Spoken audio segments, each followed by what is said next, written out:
Hello everyone, welcome to today's discussion on Amir Khusro and Sufism. How are Amir Khusro and Sufism important for UPSC CSE exam? Recently, Prime Minister Mr. Narendra Modi addressed the 25th edition of Jahan-e-Khusro in Delhi, praising the Sufi tradition and Amir Khusro. Sufism is a frequently tested topic in the UPSC CSE, making it essential for aspirants to cover, especially when it is in the news. So here, what you need to know for your exams. इसका मतलब यह है कि हाल ही में हमारे देश के प्रधानमंत्री ने दिल्ली में जहान-ए-खुसरो के 25वें संस्करण को संबोधित करते हुए सूफी परंपरा और अमीर खुसरो की प्रशंसा की। यूपीएससी द्वारा आयोजित सिविल सर्विस एग्जाम में सूफीवाद एक ऐसा विषय है जिसे अक्सर पढ़ा जाता है, इसीलिए इसे कवर करना आप सबके लिए जरूरी है, खासकर तब जब ये चर्चा में हो। यहां बताने जा रहा हूं कि आपको अपनी परीक्षाओं के लिए क्या जानना जरूरी है। This topics relate history and art and culture, paper 1. These topics like Sufism and Bhakti movement hold significant relevance in the UPSC exam. Given that UPSC had previously asked questions on these movements and their key figures, understanding Amir Khusro and Sufism becomes essential.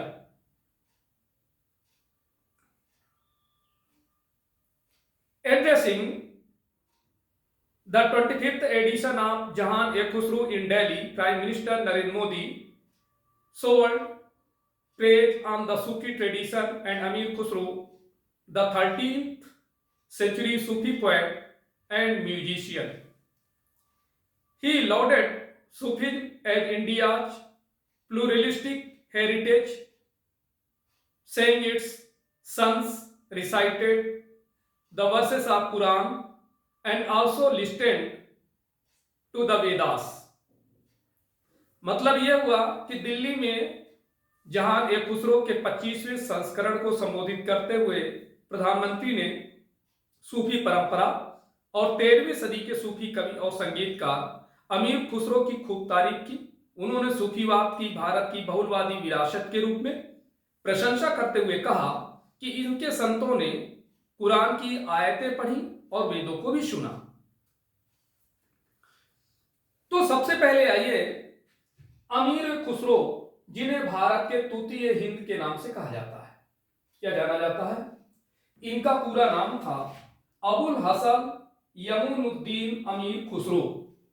जन्म इनका 1253 में पटियाली, जो अब वर्तमान में उत्तर प्रदेश में है। मृत्यु इनकी दिल्ली में हुई 1325 में। इनको जो है दरगाह निजामुद्दीन औलिया जो नई दिल्ली में, वहां पर उनको दफनाया गया। इनकी जो है माता पिता हजरत बीबी दौलत नाज और आमिर सैफुद्दीन मोहम्मद थे। इनकी विधाएं हैं गजल, ख्याल, कव्वाली, रुबाई, तराना। इनका पेशा अंडरस्टूड है, संगीतज्ञ थे, कवि हैं। एक कवि और इतिहासकार थे जिन्हें भारत के सबसे महान फारसी भाषा के कवियों में से एक माना जाता है। So let us start. Known as a Tuti e Hind, the parrot of India, Amir Khusrau is regarded as a father figure of north India syncretic Ganga Jamuni culture. He made lasting contribution to Indian classical music, Sufi, Qawwali, and Persian literature, and he also credited for developing Hindawi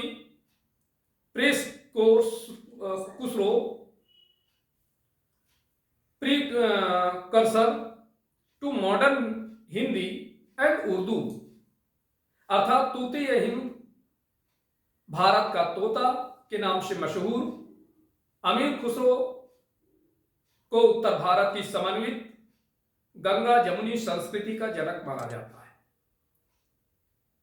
उन्होंने भारतीय शास्त्रीय संगीत, सूफी कव्वाली और फारसी साहित्य में स्थायी योगदान दिया और उन्हें आधुनिक हिंदी और उर्दू की अग्रदूत हिंदवी को विकसित करने का भी श्रेय दिया जाता है। Much of what we know about Khusro comes from his own writings, which include autobiographical information. Many details of his life remain unknown or steeped in legend. अर्थात खुसरो के बारे में हम जो कुछ भी जानते हैं वो उनके अपने लेखन से आता है, जिसमें आत्मकथात्मक जानकारी शामिल है। उनके जीवन के कई विवरण अज्ञात हैं या किंवदंतियों में डूबे हुए हैं। Khusro's fathers likely came to India from Central Asia in the early 30th century as the Mongol holders of Genghis Khan ravaged Islamic Transoxiana, corresponding to part of modern day Uzbekistan, Tajikistan, Southern Kazakhstan, Turkmenistan, and Kyrgyzstan. He entered the service of Sultan Iltutmish, means 1211 to 36, and married the daughter of an Indian Muslim. The couple's second child, Abu Hassan Yamin Uddin Khusro, was born in 1253. मतलब ये समझिए कि खुसरो के पिता संभवतः 13वीं शताब्दी के आरंभ में मध्य एशिया से भारत आए, जब चंगेज खान के मंगोल गिरोह ने इस्लामिक ट्रांसआक्सियाना, जो कि आधुनिक उज्बेकिस्तान, ताजिकिस्तान, दक्षिणी कजाकिस्तान, तुर्कमेनिस्तान और किर्गिस्तान के कुछ भागों के बराबर है, को तबाह कर दिया था। उन्होंने सुल्तान इल्तुतमिश की सेवा में प्रवेश किया और एक भारतीय मुस्लिम की बेटी से विवाह किया। दंपति के दूसरे बच्चे अबुल हसन यामीन उद्दीन खुसरो का जन्म 1253 में हुआ। He became a professional poet at the age of 20 and continued in this role until his death. He initially served princes and nobles before becoming a permanent figure in the court of Delhi Sultan. वो 20 साल की उम्र में पेशेवर कवि बन गए और अपनी मृत्यु तक इस भूमिका में बने रहे। दिल्ली सुल्तान के दरबार में स्थायी रूप में शामिल होने से पहले उन्होंने शुरुआत में राजकुमारों और रईसों की सेवा की। He relied heavily on the ongoing patronage of his patron and faced significant competition. Amir Khusro served at least 5 sultans: Muizuddin Kaikabad, Jalaluddin Khilji, Alauddin Khilji, Qutbuddin Mubarak Shah, and Ghiyasuddin Tughlaq, and many other powerful patrons over 5 decades, which testifies to the quality of his poetry. He wrote in Persian, the language of the court, as well as Hindavi. अर्थात वो अपने संरक्षक के सतत संरक्षण पर बहुत अधिक निर्भर था और उसे महत्वपूर्ण प्रतिस्पर्धा का सामना करना पड़ा। अमीर खुसरो ने कम से कम 5 सुल्तानों, जिनका उल्लेख अभी मैंने किया, जैसे मुइजुद्दीन कैकबा, जलालुद्दीन खिलजी, अलाउद्दीन खिलजी, कुतुबुद्दीन मुबारक शाह और गयासुद्दीन तुगलक और अन्य कई शक्तिशाली संरक्षकों की सेवा में 5 दशकों तक काम किया, जो उनकी कविता की गुणवत्ता का प्रमाण है। उन्होंने दरबार की भाषा फारसी के साथ साथ हिंदी में भी लिखा। So do you know here Aamir in his name is title?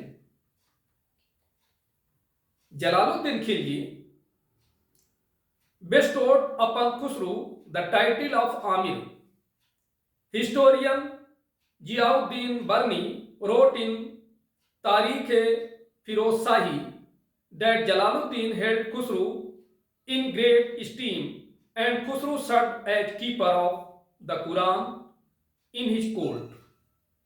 अर्थात सुल्तान जलालुद्दीन खिलजी ने खुसरो को अमीर की उपाधि दी।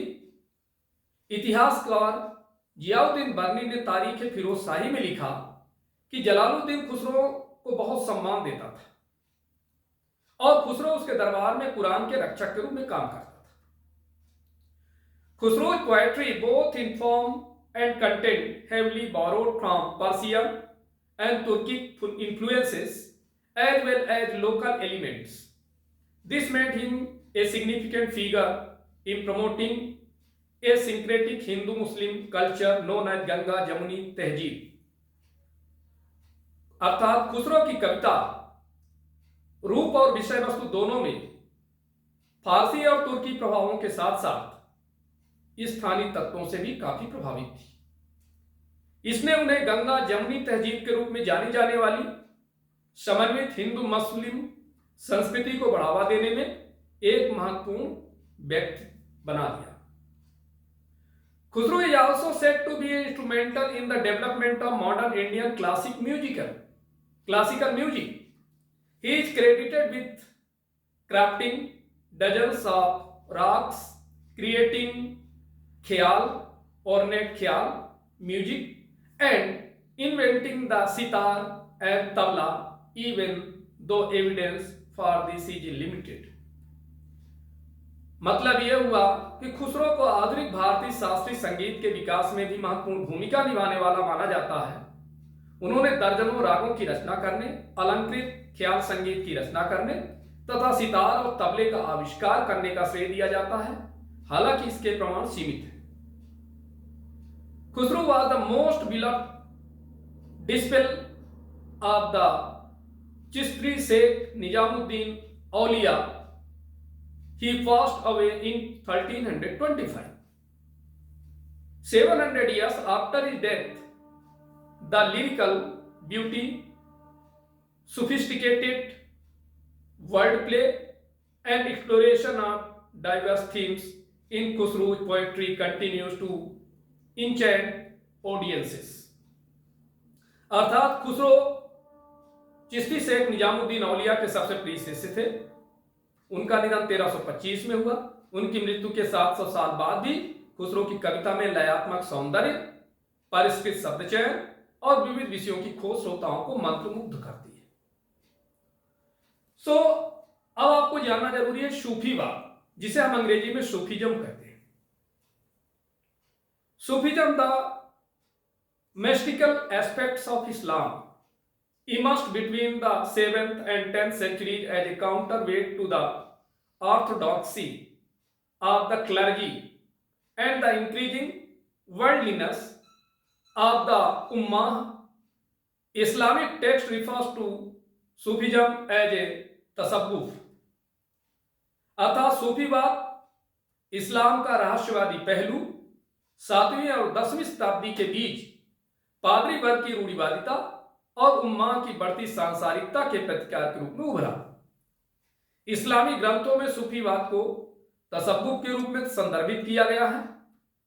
Sufis embraced a more ascetic and devotional form of Islam and often engaged in a variety of mystical practices. Eventually, Sufi practitioners came to be originated in various orders which congregated around the teaching of certain teacher or wali. Means सूफियों ने इस्लाम के अधिक तपस्वी और भक्तिपूर्ण रूप को अपनाया और अक्सर विभिन्न प्रकार की रहस्यमय प्रथाओं में संलग्न रहे। अंततः सूफी अनुयायी विभिन्न संप्रदायों में संगठित हो गए, जो एक निश्चित शिक्षक या वली की शिक्षाओं के इर्द गिर्द एकत्रित होती थी।